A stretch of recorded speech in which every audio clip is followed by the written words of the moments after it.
Hello friends, आज आप लोगों को टायर के वारंटी के बारे में कुछ बताने वाले हैं।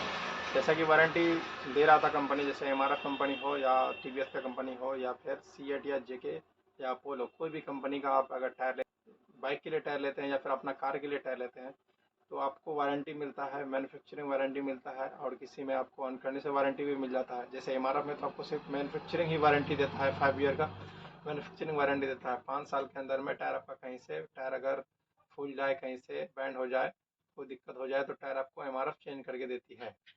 और उसके बाद आपको और सारा कंपनी है, जैसे सीएट हो गया, जेके हो गया, अपोलो हो गया, टीवीएस हो गया, ये सब कंपनी में आपको 3 ईयर का अनकंडीशनल वारंटी भी मिल जाता है। मतलब कि 3 साल के अंदर में टायर आपका कहीं से फुल फाल जाए, नहीं, टायर आपका फुलने का तो वारंटी रहता ही है, 5 ईयर का मैन्युफैक्चरिंग वारंटी। 3 साल के अंदर में टायर आपका कहीं से कट फट जाए, बड़ा कट लग जाए, आधा गोटी घिसने से पहले, तो टायर आपको कंपनी क्लेम करके देती है। जितना ट्रेड आपका घिस चुका होगा उतना का पे करना पड़ेगा, उसके बाद आपको नया टायर कंपनी दे देती है।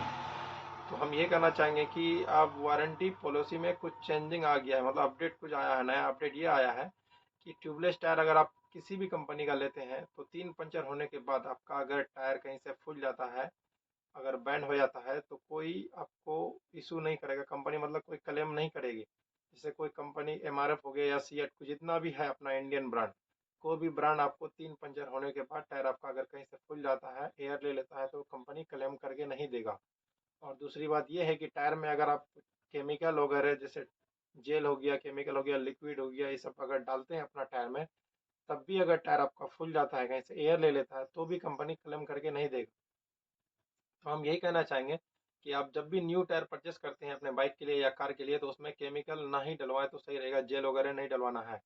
अगर पंचर भी हो जाता है तो पंचर आप अंदर से लगवाइएगा तो बेहतर रहेगा।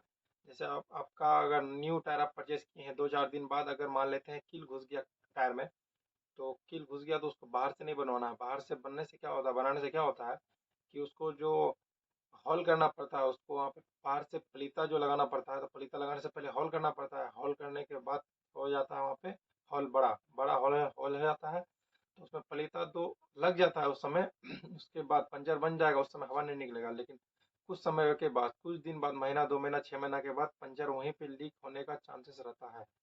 फिर आप केमिकल वगैरह डलवा देते हो तो फिर बाद में दिक्कत आ जाता है आपको वारंटी में।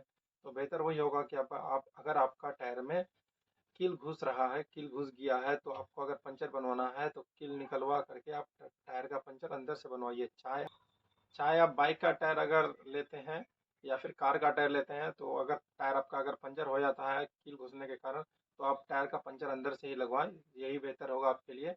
और टायर कंपनी की तरफ से यही नया अपडेट आया था कि 3 पंचर के बाद अगर आपका टायर कहीं से एयर ले लेता है, फूल जाता है, तो कंपनी टायर क्लेम करके नहीं देगा। और उसके बाद केमिकल या जेल वगैरह कुछ भी डाला हुआ है टायर में, लिक्विड वगैरह, तो भी चेंज नहीं करेगा कंपनी, मतलब क्लेम नहीं करेगा। तो वो आप जो अगर क्लेम क्लेम में अगर दिक्कत आएगा, तो आप ये सब बेहतर होगा कि ये सब नहीं करवाना है अपना टायर में आपको।